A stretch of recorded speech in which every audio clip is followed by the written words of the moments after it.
Welcome to The Explainer. So, how do you actually form your own opinions when you're swimming in a sea of what everyone else seems to believe? It's like one of the biggest challenges we face today. In this Explainer, we're going to break down a really powerful way to start thinking for yourself.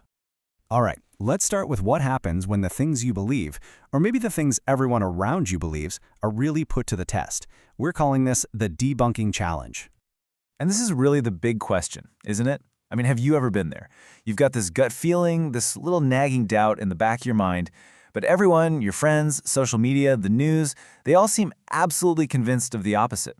How do you even deal with that? Where do you start to figure out what's actually real? So, just to make sure we're all on the same page, what do we really mean when we say debunk? Well, it's pretty simple. It means to show that a belief or a theory just isn't true. But this isn't just about disagreeing. It's an active process, right? It takes work, some digging, and a little bit of evidence. Okay, so where does this whole challenge usually pop up? Well, it almost always starts when you feel that massive pressure of popular opinion. Let's dive into what happens when the crowd gets loud. You know, the source material we're pulling from uses this incredible metaphor for this. It describes a popular, long-held belief as being like mighty waves. You can feel that, can't you? This huge, overwhelming force that feels so powerful and so certain that it seems almost impossible to stand up against it. And what's so fascinating here is the contrast between the two experiences. On one side, you've got the crowd. They feel totally certain. Their logic is kind of like, hey, we've all believed this for a long time, so we have to be right. And their voice is loud, it's confident, it's collective. But then there's you, the lone doubter. You feel uncertain. You're asking yourself, how could I, just one person, possibly be right when all of them are so sure? Your voice is just this quiet internal question.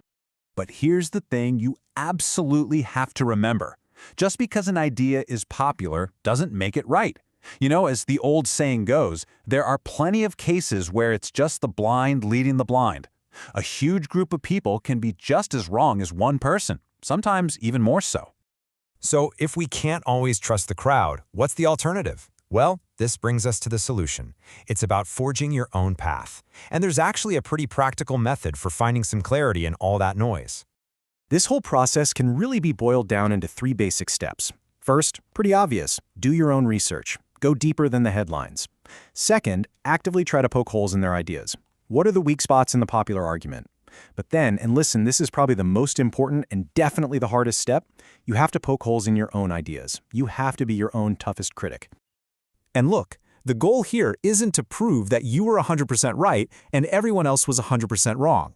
Reality is almost never that black and white. More often than not, a more nuanced, a more accurate understanding of the truth is found somewhere in the spectrum between two opposing ideas. And this is the real payoff. After you've put in the work, after you've done the research and the thinking, whether or not other people agree with you, it's not actually the point. The real goal is your own clarity. You've satisfied your own curiosity, and you've built an opinion based on real effort, not just by listening to an echo. But, you know, this brings up a really important question. If this process is so great, why doesn't everybody do it all the time? Well, that gets us into some deeper psychology, which is our next section, the comfort of lies, and why all of us, at times, tend to resist new truths. I mean, think about it.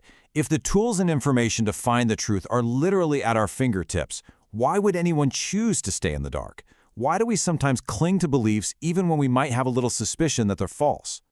The source offers a few really powerful reasons. First, sometimes a lie just fits in neatly with everything else a person believes, and that creates a nice, comfortable sense of consistency.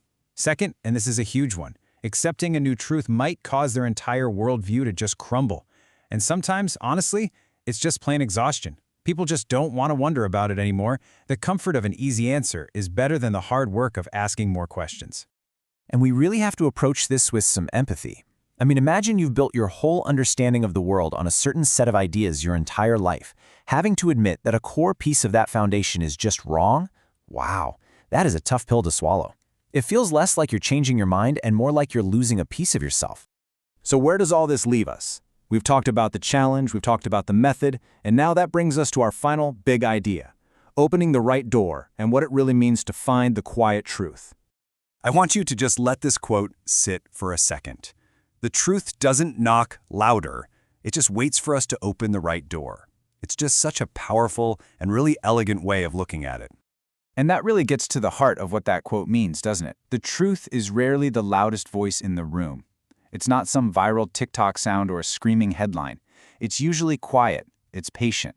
It doesn't demand your attention. Instead, it requires something from us, our curiosity, and our effort to actually go looking for it.